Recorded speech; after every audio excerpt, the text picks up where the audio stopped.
Good morning, students, and welcome to the Checkpoint Online Sessions. I'm Mr. Charles, and I'll be with you for Lesson 3 of Week 3. Please go to your course book, pages 69 and 70, an article entitled Homes of the Future by Matt Warman in the Daily Telegraph newspaper. Let's read together. How will we live in the future? Are Star Trek fantasies of simulated reality holodecks and revolutionary foodstuffs going to come true? We can suppose that many of the elements of what will be commonplace in a few decades, or even sooner, are already available to some consumers, or at least to researchers. Key to much of our future lifestyle will be the use of resources. Imagining the home of the future is not simply about infusing more glamour into the places we live in today, and perhaps adorning the bathroom with LED lighting. What we can expect to see are devices that are not only more efficient than anything we have now, but also provide greater connectivity between people and machines, allowing them to talk seamlessly to each other. It means an internet that is omnipresent. As Google's executive chairman Eric Schmidt put it, in the house of the future, people are never lost, never lonely, never bored. He sees new technology as offering the possibility of a life of knowledge and entertainment, potpourri for all of us to choose from.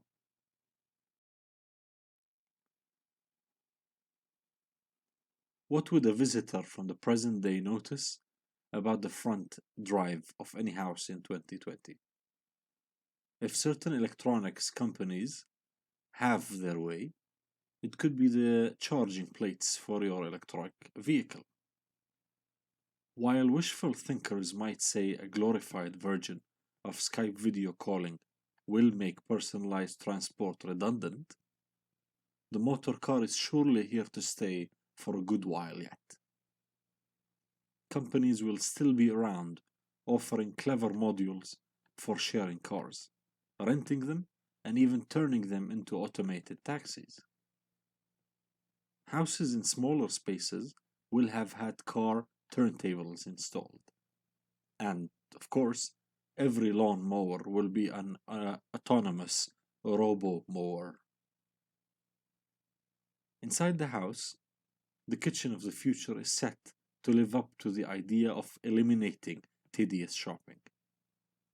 There are already freezers on the markets that communicate with other devices, as well as retailers, to inform them what's inside.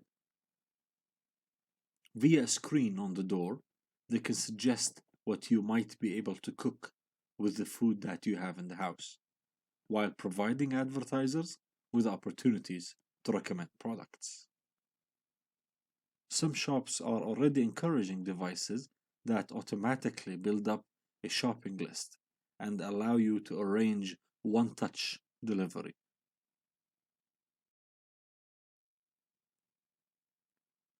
The living room is the area that has seen the most profound changes in recent years, with personal video recorders altering overview habits and internet television, allowing everyone to watch what they want when they want.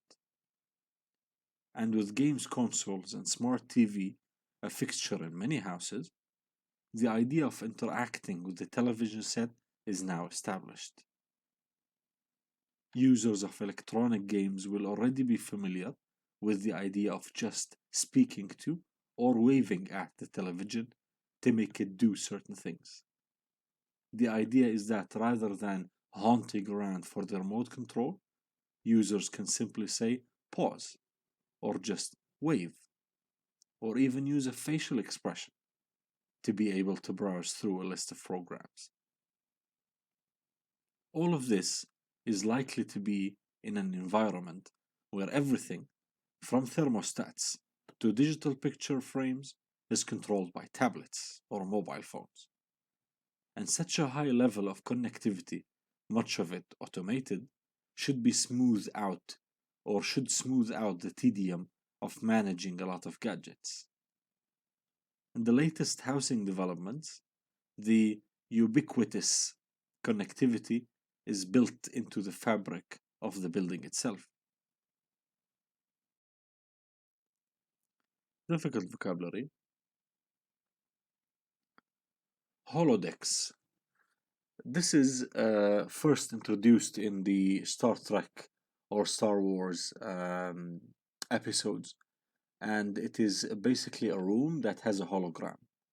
And for those of you who do not know what is or what holograms are, they are rooms with computer simulated environment.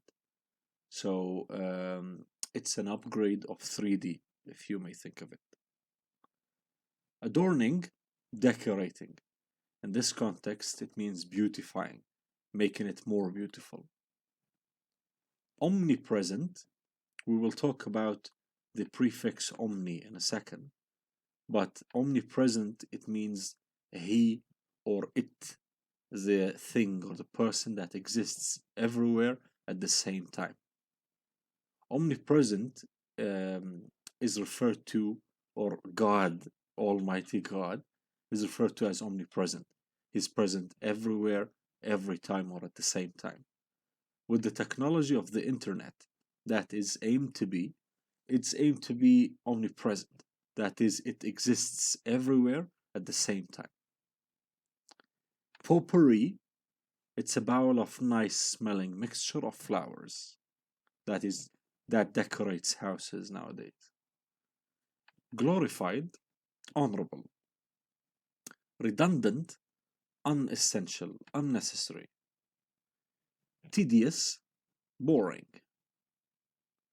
Retailers are small shop owners, the ones that we find in every street. We buy our things from them. Profound, deep. Tedium is the noun of tedious, that is the adjective. And tedium means boredom.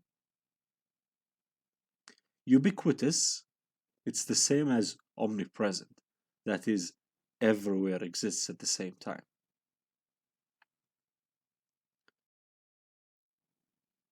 Text analysis. Key ideas of each paragraph. You may pause the video now, as the same as for all of our text analyses that we do. You pause the video and you look at the main idea that we're about to tackle. Pause the video and then try to come up with your own findings for this general title. So, key ideas of each paragraph. If you haven't done that so far, go back to each paragraph, try to extract its main idea, be that in phrase form or in sentence, clause form. It all could apply, but just extract the main idea of each paragraph and then come back. For paragraph 1, the fantasies that we used to have are already available now. Whether it's that in Star Trek about holodocks or foodstuff, revolutionary foodstuff, these fantasies are already available to us, or at least to some researchers, if not consumers. Paragraph 2, devices that are more efficient than anything we have now. So this paragraph specifies the certain devices that we feel are more efficient than what we already have in the present time. Your answers may not be identical to these, but more or less, if they pour into the same direction, you're good to go. Paragraph 3, new technologies offering the possibility of a life of knowledge and entertainment. So, as Eric Schmidt, Google executive chairman, said, you're never lost, never lonely, never bored. So, this is a limitless possibility of a life of knowledge and entertainment. Paragraph 4. The motor car is surely here to stay. This is what the one that's supposed to charge the lights on your driveway, or the driveway charges the car, or the car may, or the driveway may charge something else related to the car. But the one thing for sure is that motor cars are here to stay. They are going nowhere, as they called it. Paragraph 5. The idea of eliminating tedious shopping and how we can achieve that. Paragraph 6. The idea of interacting with the television set is now established. This is definitely done, and this can be seen in certain kinds of smart TVs, where you just order verbally what you want to do, and the TV would change the channel, take a screenshot, pause, rewind, let's say move satellite, whatever that you might voice command it. The final paragraph, ubiquitous connectivity, the one that is being aimed to the automated one that should be relying less on the multiple devices, because when you manage technology through multiple devices, be that tablets or laptops or mobile phones, as mentioned in the text, this becomes tedious, this becomes boring. So eliminating this, or trying to vanish out this through ubiquitous connectivity, that you're connected by one means anywhere at any time you want. Adverbials and their effect in argumentative texts. Well, we had many adverbials, and they are even, already, simply, perhaps, surely, yet, and still. Of course, now, and just. All of these adverbials, some of which are repeated many times, as the case of already and simply, they strengthen the argument by some of their use of linking past to present. For example, the words already and now. The words already and now denote that the thing we're talking about persists from past until present. And some adverbials to link present to future, for example, just and still. Punctuation used in the text and its effect in argumentative texts. We found question marks and exclamation marks, and they are to heighten your tone.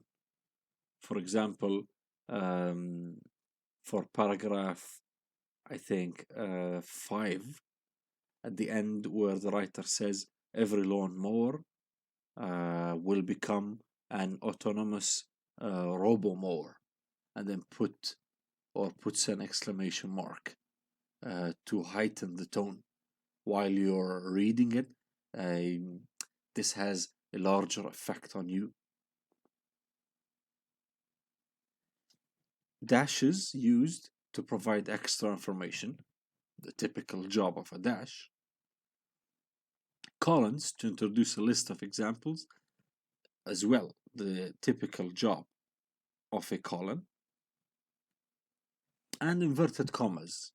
Inverted commas are used for ironic or fashionable use of the vocabulary. So we already took the use of inverted commas before, if you remember. It's either to mean irony or to report what someone exactly said, or what people call this nowadays, the fashionable use. So if I say, if I use a word in inverted commas, look at the context. Am I being ironic? Am I just saying what people say about it? or am I just reporting what exactly someone said? The aim of all of these punctuation marks in argumentative text, you guessed it, trying to engage and persuade. Remember, in argumentative writing, you are trying to subtly persuade, not so seemingly persuade, someone to your side.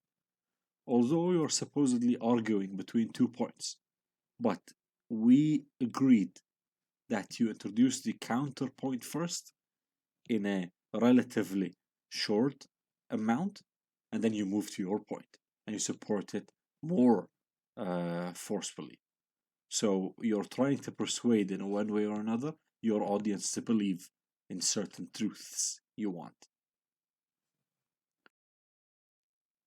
The omni prefix, it means all, and this is straight from Latin, and it's the same word in Latin, omni. Some examples of this omni is omnipotence, and it means all powerful. Omniscient, it means knows all. Omnivorous, it means eats all kinds of foods. A human being is kind of omnivorous because a human being eats plants and meat as well. It does not specify only one kind of food.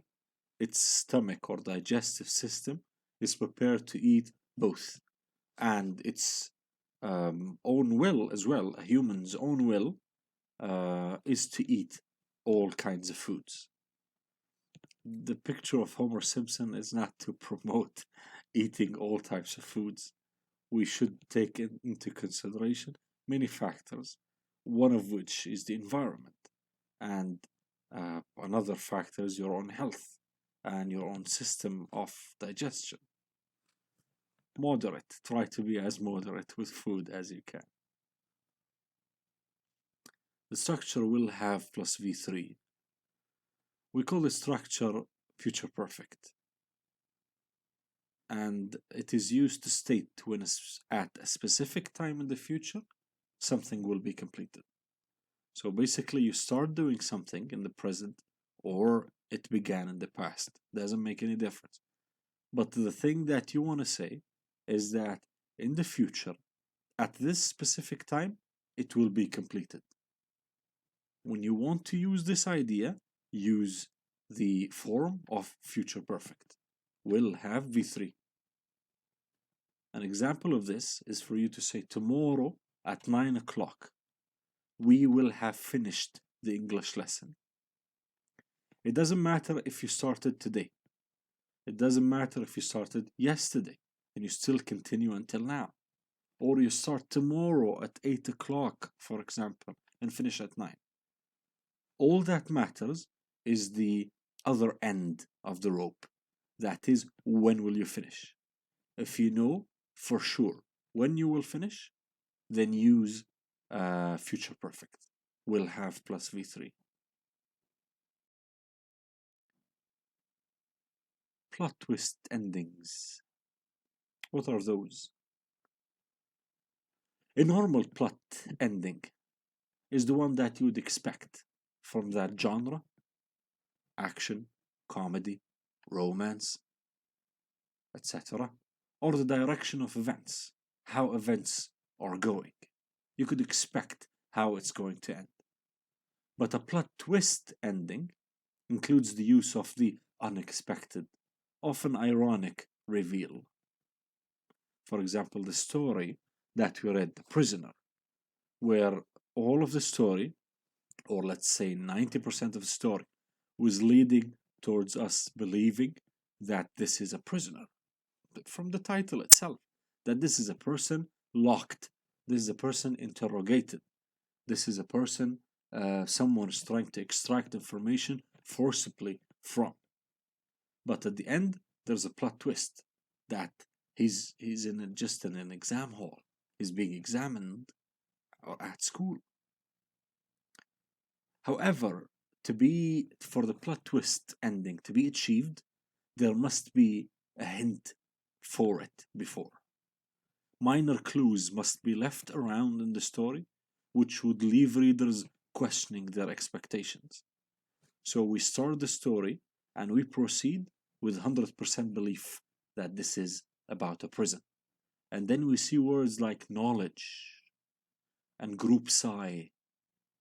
These bear two interpretations, as we mentioned last session. This this creates a gap. Like, is this definitely about prison, or could this be of something else? If you remember in the story, he heard a door opening and then closing, and then people walking past him. This also opens the gap to further questioning what's going on. Is just solely about prison or something else? So the hints are for you or for your story not to be completely out of the blue. For example, if I don't leave minor clues that Superman is vulnerable, that Superman can die in a, let's say, one way or another. Minor clues, remember, they are for people who take notice. And then if I don't leave these kind of clues and at the end just kill Superman out of the blue, this movie would be tedious. This story would be boring because I destroyed my own plot. I just made a very unexpected turn of events. And in this case, this level of unexpectancy is horrible. You need to leave minor clues to achieve a slow, reasonable digestion of your plot twist at the end. The literary device, bathos, that we've taken at the beginning of the book is a form of a plot twist, but it involves the use of a ridiculous reveal only. It should be ridiculous, it should cause you to laugh a little bit, not wonder. Like, for example, you expect the hero to be of a certain belonging, and then it's a different, let's say, gender, or a different age of what you expect, or a different, let's say, belonging. You thought that they belonged to a certain party or to a certain entity or certain organization. Well, it turned out to be the other way around. This is a plot twist. Bathos, it's definitely the ridiculous one. Only the ridiculous plot twist ending. We're done for today. Thank you very much for listening. Stay safe and keep up your good work.